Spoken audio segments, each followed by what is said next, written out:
Welcome to World Car TV.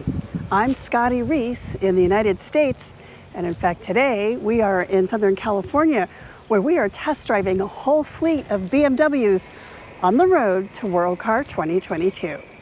But this week's story is about a car that was a huge sensation when it rolled out in North America last year. Well, for 2022, it'll be available in markets around the world. Here with the story of the Mustang Mach-E all-electric performance SUV is the car coach, Lauren Fix.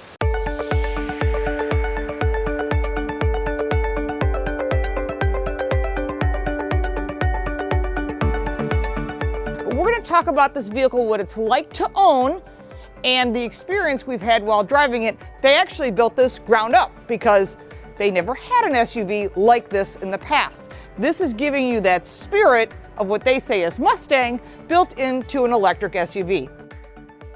0 to 60 is 5.8 seconds with the rear-wheel drive and 5.2 seconds with the all-wheel drive. The all-wheel drive has two motors. It's a big motor in the back and a small one in front.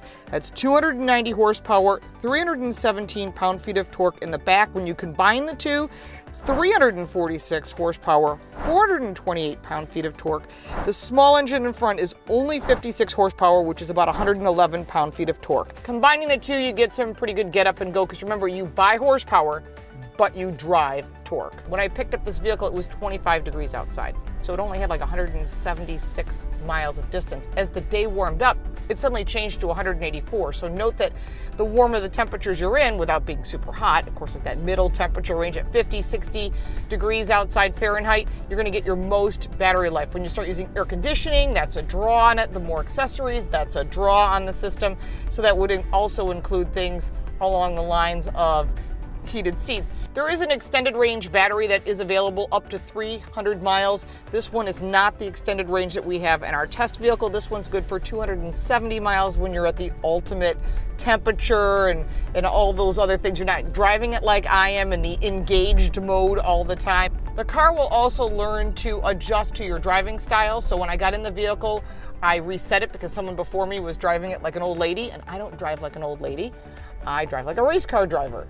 Overall, I was really impressed with the performance of this vehicle. Remember, it's competing with the Model Y, the Jaguar I-Pace, the Audi e-tron. When you're driving an electric vehicle, you should not have a different handling experience than that of a regular car.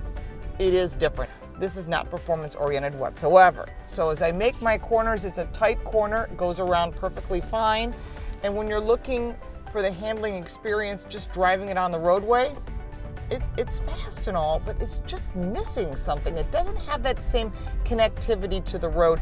Now, if you're just a daily driver and you're just doing your daily drive, you're probably not going to notice too much of the difference. If you love that electric car experience, that's what you're getting. If you're thinking this is a performance vehicle, it does not handle like a Mustang. I have quite a few of them, and I will tell you, not a chance. There's so much. I mean, we could spend so much time going through all of these different features. Typically, you would see a regular screen in front of you, and in this case, we have some basic information, but the most important information, which would be your miles per hour. I find it very cute that they put the word ground speed in there. That it would be airspeed. You've got the mode of drive that you're in, your amount of miles on the vehicle, how much battery is left. There's a little picture of a Mach-E right there. In addition, you've got your range. So I've been driving this all day. I've actually been pretty impressed. It supposedly has 270 miles, but the temperature has warmed up. It's now 33 degrees. It was 25 when I picked it up. So you have to work with the temperatures that are in your area. This is interesting information for features because people get range anxiety, and I have not had range anxiety all day, which is a good thing because I have driven some vehicles where you're like, I hope there's a charging station around. I'm really concerned. So this, you don't have that. So you've got the ability to see the percentage of battery here, but it's also right here in front of you. Inside the front trunk area is a separator so you can put things in here, but basically you have about 4.7 cubic feet of storage. It's not a lot, but you have other components back in here. So this is great for groceries, or maybe if you're just going on a trip and you just don't want things to smash into each other. Coming around to the back of the Mach-E, there is a good amount of storage, about 29.5 cubic feet of storage, which is about normal for other cars in this category. A nice cargo cover to protect your goods. You don't want anything to get stolen. And then underneath here is all your stuff you need for a tire inflation product, and there's also a charging kit. This charging kit is in a bag. It's nice because it's got everything you need and it stays propped open. This is all your forward charging cables, which is important whether you're charging to a wall outlet or a quick charge. Now, a quick charge will take about 20 minutes on the super fast charge with like Electrify America, and that'll get you about 85% of your battery range. The computer will adjust for that, and when you get close to needing your charge again, like if you're on a trip, you would program it in. It will program your route based on where the charging stations are.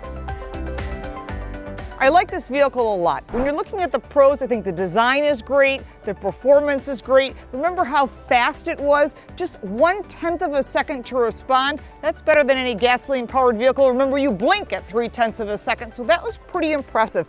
The handling was a little bit disconnected to me, and people that went for a ride, and believe me, there was a lot of people that went for rides in this car while we had it because they were all excited to get this experience. That's something you should do as well. Take it for a drive before you make a decision on an EV. There's a lot of competition. Don't go by the nameplate. Take it for a drive and see how it meets your needs. Then before you make a decision, check with your insurance company. Electric vehicles are more expensive to insure, some more than others. And that's why it's really important that you check those total scores with your insurance agent before you make a decision. So you'll have the car payment plus the insurance plus your charging.